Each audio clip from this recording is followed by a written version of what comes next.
Hello friends, welcome to Truth of Physics. Today in this video I will discuss on the active peak detector circuit. How can you make active peak detector circuit? So previously I have made a video on the peak detector, basic peak detector circuit, the passive peak detector circuit. In that video I have discussed, so the link I will give in the description box of that video.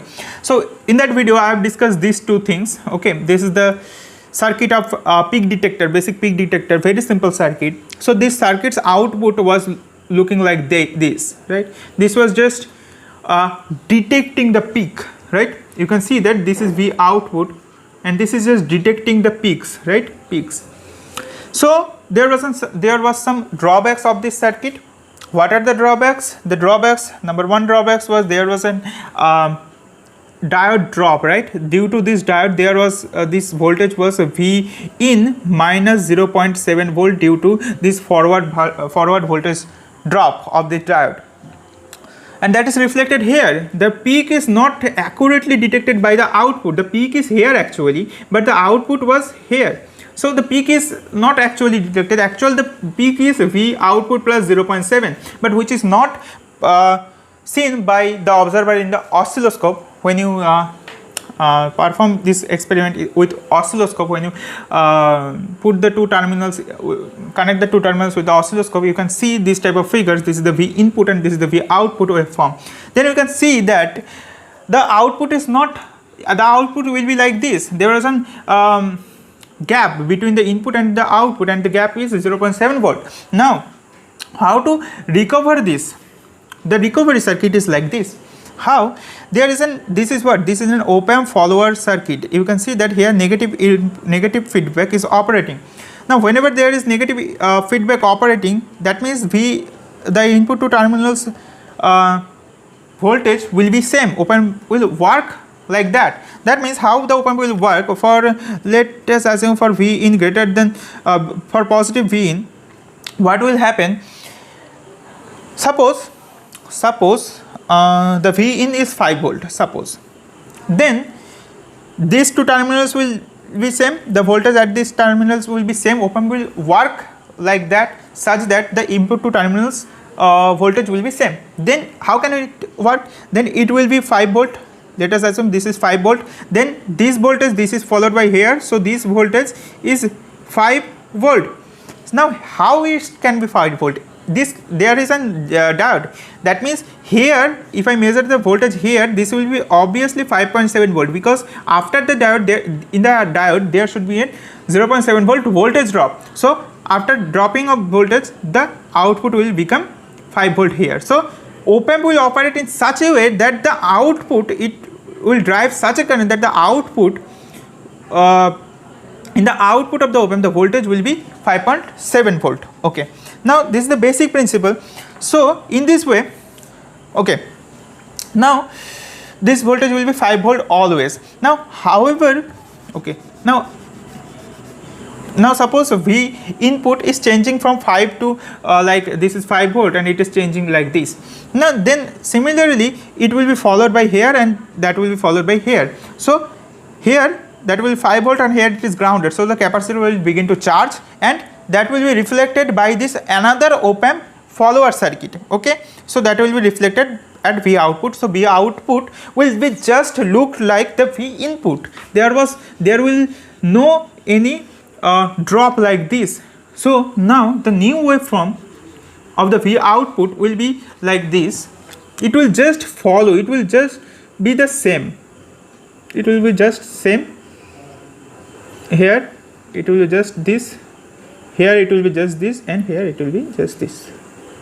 So the new V output will be looking like this. This is the new V output. So this problem is overcome by this circuit. Okay, now you can ask that what is happening in the negative cycle, that is this thing, right? So let us understand that. So we have understood that what is happening here in the positive cycle. Now what is happening here in the negative cycle, or not I have to say negative cycle, when the V input is going downward, then what is happening? Then so suppose here this is 6 volt, suppose, and it is decreasing now V input. Then V, as this is 6 volt, so firstly this was at 6 volt, this was at 6 volt, V input is 6 volt. Then after some time, suppose the voltage drops to 5 volt, suppose, wait, this becomes suppose 5 volt. That means this plate, this upper plate of the capacitor will be first it was at 6 volt, first is its voltage was 6 volt because it is grounded, so the second plate was at 0 volt always. Now first it was 6 volt, then this voltage is changed by 5 volt as the input now becomes 5 volt, right? This becomes 5 volt, so that will be reflected here. So here at this point the output will the voltage will be 5 volt, but this was at 6 volt initially. So what will happen? This is 6 volt, this is 5 volt. That means the capacitor will start to discharge, right?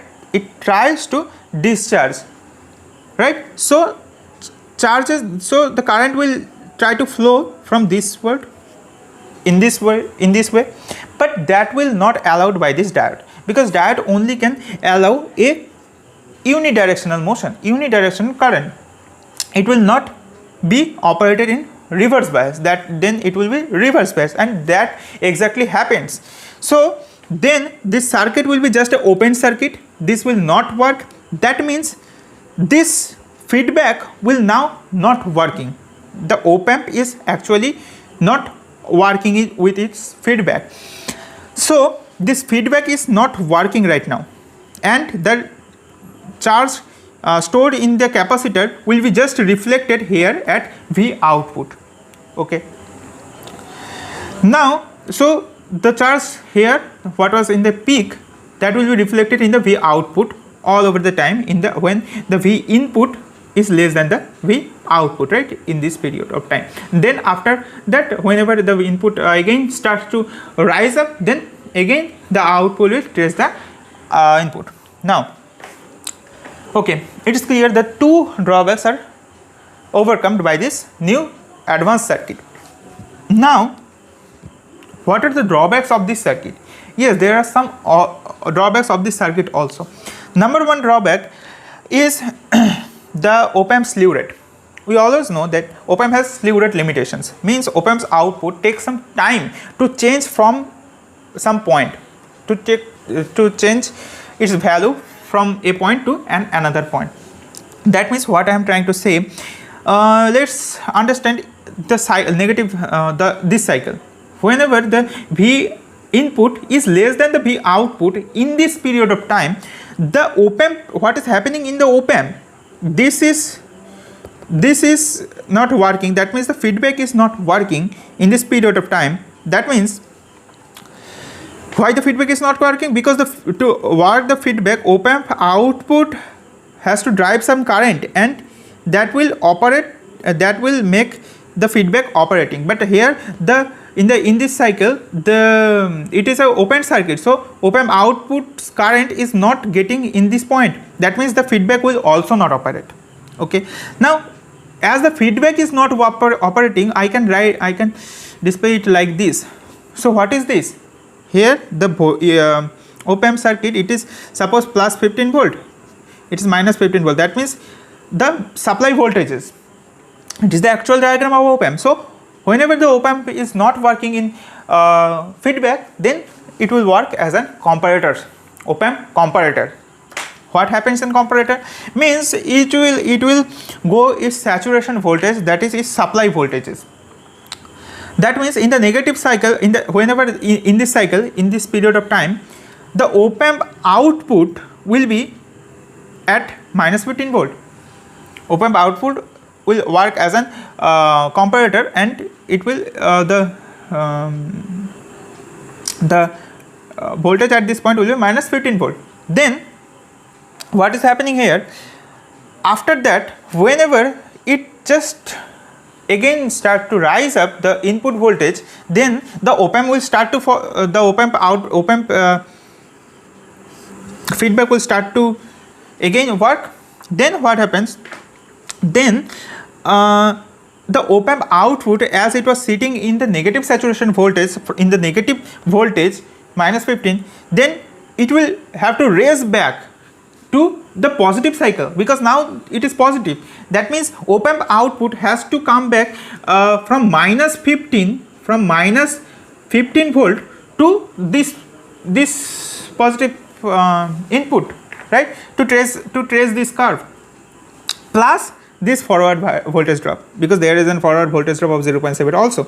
So actually, so the slew rate S is the change in the V input divided by time, that is dV over dt. Now what will be the dV? dV will be equal to the V input, as the output is just detecting the output is just tracing the input. That means V input minus V negative, that means the negative saturation voltage, okay, negative saturation voltage divided by the time required, right, dt. Now, so the time required to change this voltage from V negative to V in is like this. Now this has some definite value, the slew rate. So this will be a significant amount of time the op-amp output has to change in this process of changing the V output. op-amp takes some definite time, and that will be reflected in the output. That means the output will be somehow changed, okay. The output waveform will not be accurately detecting the peak. So there is this type of inaccuracies, okay. So this is the fault number one. This is slew rate problem. Second drawback of this circuit is the biasing current. The op-amp, we know that in op-amp always there is a bias current. Now what is the bias current? The bias current is, suppose there is no input voltage in the op-amp, okay, then also the op-amp circuit, op-amp inputs will draw some current like this. For op-amp IC 741, the current is like this, in this way. So due to drawing this current in this way, what happened? This charge, this capacitor's upper plate will its voltage will decrease due to this current, as it is drawing the current. So due to drawing the current in the feedback loop, the voltage on the upper plate of the capacitor will decrease in an amount. So that will also affect in the output voltage. So the output voltage will not accurately follow the input, not accurately it can detect the peak. So there is the second drawback of this circuit. And the third drawback is due to the limitation of op-amp output current. Op-amp output have some limited some limitations of the output current, okay. Due to that, the voltage will also depend, because the op-amp output can only give some fixed amount of current. After that, it cannot cross that limit. So whenever there is a very high peak, it cannot follow because of that current limitation, output current limitation of that op-amp. So that these are three limitations of these circuits, or some faults of these circuits, which can be modified using another circuit that I will discuss in my upcoming videos. So I hope that you have understood the concepts and how to analyze this type of circuits and how to make the active peak detector circuit. So hope this video is helpful. So share this video to your friends and take care of yourself. Thanks for watching.